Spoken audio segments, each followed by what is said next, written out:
kami mohon kepada Bunda untuk memberikan berbagai tips ya, bagaimana atau sedikit kisah cerita bagaimana Ananda di waktu mengandung sampai dia dilahirkan sampai dia menjadi bintang Al-Quran.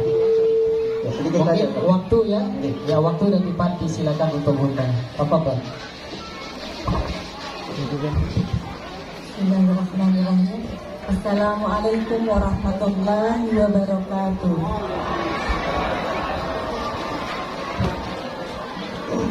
Kurang semangat ini ya, lebih semangat lagi ini anak-anak Bunda yang ada di sini. Assalamualaikum warahmatullahi wabarakatuh. Waalaikumsalam warahmatullahi wabarakatuh. Alhamdulillah, Masya Allah, Tabarakallah. Hari ini kami sangat bahagia sekali bisa membersamai ayah bunda yang ada di SDIT Anak Soleh 2. Merupakan suatu kebahagiaan tersendiri bagi kami ketika mendatangi salah satu tempat majelis ilmu seperti ini. Dan insya Allah berkumpulnya kita di sini nanti akan menjadi wasilah untuk Allah nanti mengumpulkan kita di jannah yang amin ya rabbal alamin. Jadi untuk hari ini saya teringat sewaktu Najah berumur 5 tahun, saya pernah berada di posisi ayah bunda saat ini di depan. Begitu saya terpananya melihat ada seorang anak dengan kondisi seperti kakak Najah melantunkan ayat suci Al-Quran dengan terbata-bata. Saya ada di posisi itu. Saya melihat anak itu namanya Fajar dari Bandung. Dia serba pasti seperti kakak Najah. Saat itu kakak Najah tidak ada hafalan sama sekali. Saat itu kakak Najah belum menghafal Al-Quran sama sekali. Tapi kami selalu memperdengarkan ayat suci Al-Quran itu sejak Ananda Najah berada di dalam kandungan. Hari-hari kami membuatkan Najah teman, yaitu sebuah speaker murotal. Kalau saya keluar bekerja, saya kasih, nah pegang ini, mama mau pergi kerja atau mama ada urusan di luar. Ini yang akan menemani. Nah suatu titik ketika melihat Hafiz dari Bandung tersebut melantunkan ayat suci Al-Quran, saya hanya bergumam di dalam hati, ya Allah, saya ingin anak saya seperti itu ya Allah. Itu hanya gumaman seorang ibu yang memiliki seorang anak spesial. Tidak terlintas di pikiran saya bagaimana mewujudkannya, tidak ada. Saya hanya berdoa, ya Allah, saya ingin anak saya seperti itu. Mungkin Allah mendengar doa kita sebagai orang tua yang setiap hari mendoakan anak-anak kita untuk selalu dekat dengan Al-Quran.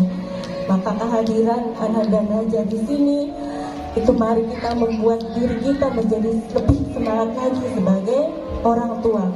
Tidak ada yang tidak mungkin jika Allah berkehendak. Allah hanya ingin mendengar doa kita. Allah hanya ingin melihat kita bersujud meminta kepada Allah. Berikan yang terbaik untuk anak-anak kita. Bagaimanapun kondisi anak-anak kita itu adalah amanah dari Allah. Harus kita jaga, harus kita syukuri.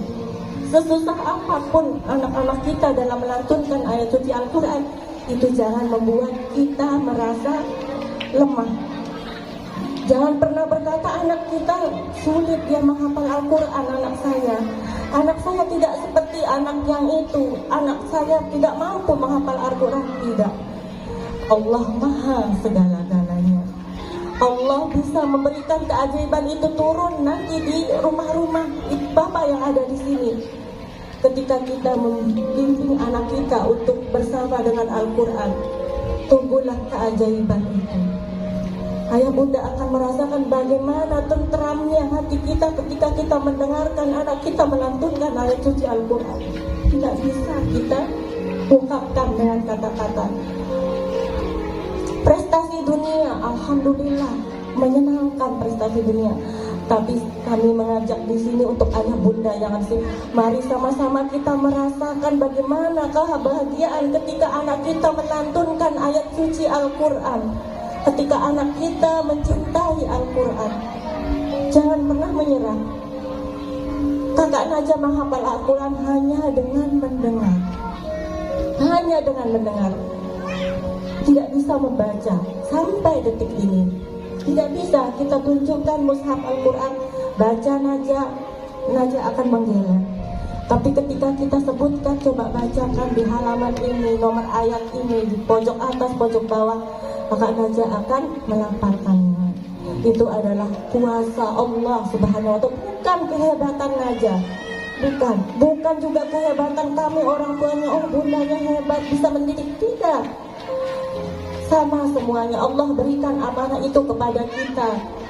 Allah tahu kita akan mampu menjaga amanah itu. Allah nanti akan menuntun kita, membukakan kita jalan.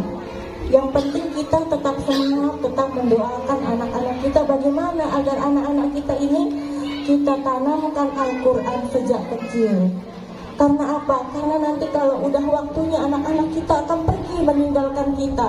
Dia akan bisa keluar negeri sekolah, bisa kemanapun, ke belahan dunia manapun, tanpa kita pernah bisa memegangnya dan membilang sholat nak, mengaji nak, tidak akan pernah bisa.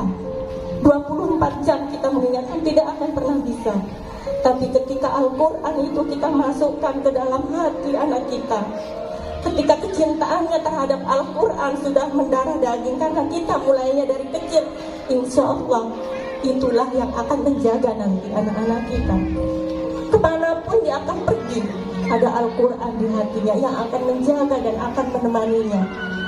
Karena sebagai manusia kita punya dua tangan yang terbatas, kaki yang terbatas, penglihatan semua kita terbatas. Tapi Allah punya segala-galanya. Allah bisa menjaga buah hati kita dimanapun berada, dengan kita selalu membersamainya dengan Al-Quran.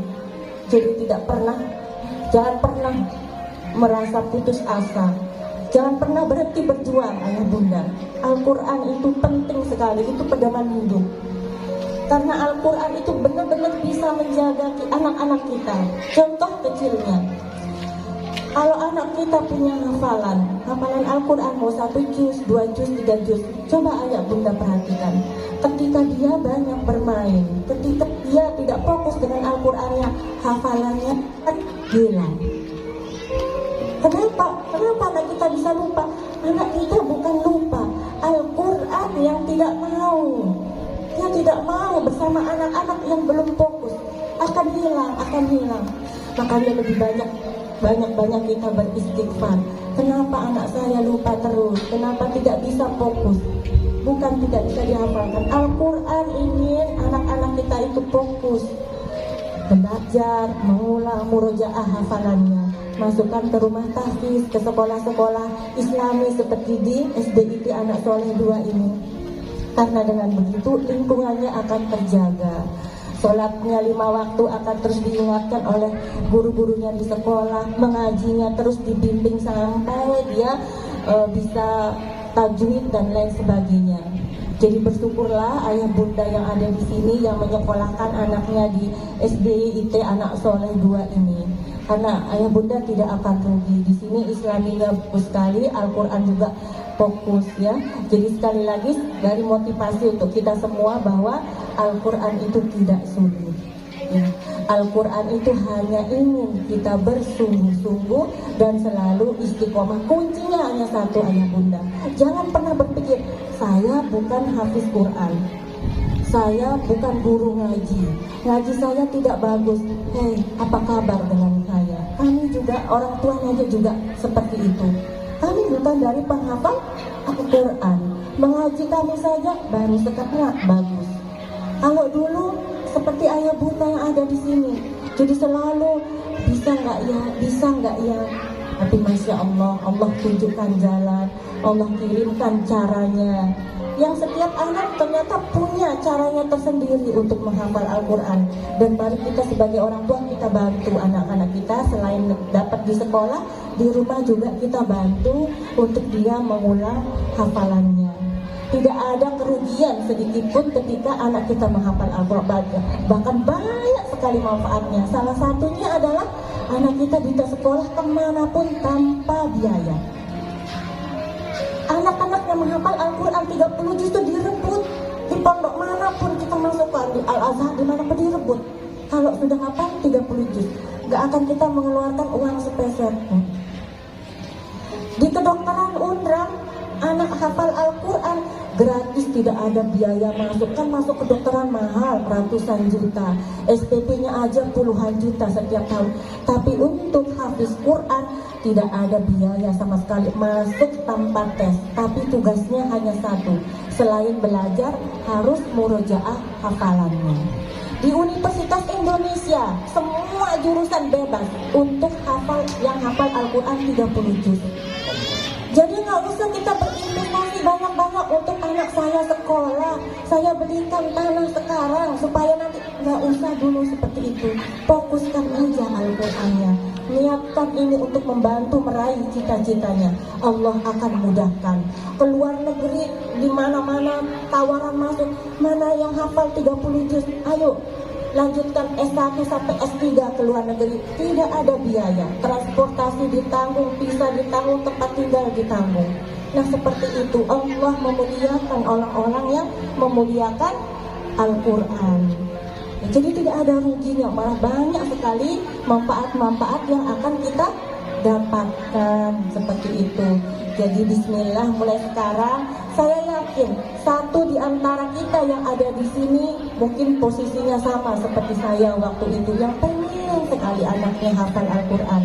Dan mulai sekarang kita ucapkan bismillah, saya akan mendampingi anak saya sampai selesai hafalannya 30 juz. Bismillah, semua pasti bisa. Terima kasih, mungkin itu saja saya sampaikan. Jika ada pertanyaan satu atau dua mungkin yang penasaran boleh, tapi kalau tidak ada terima kasih karena kami harus ke bandara. Jazakumullah khairan katsira. Assalamualaikum warahmatullahi wabarakatuh. Waalaikumsalam warahmatullahi wabarakatuh. Kami ucapkan jazakillah khairan katsira kepada Bunda Naja yang sudah memberikan motivasi kepada kita.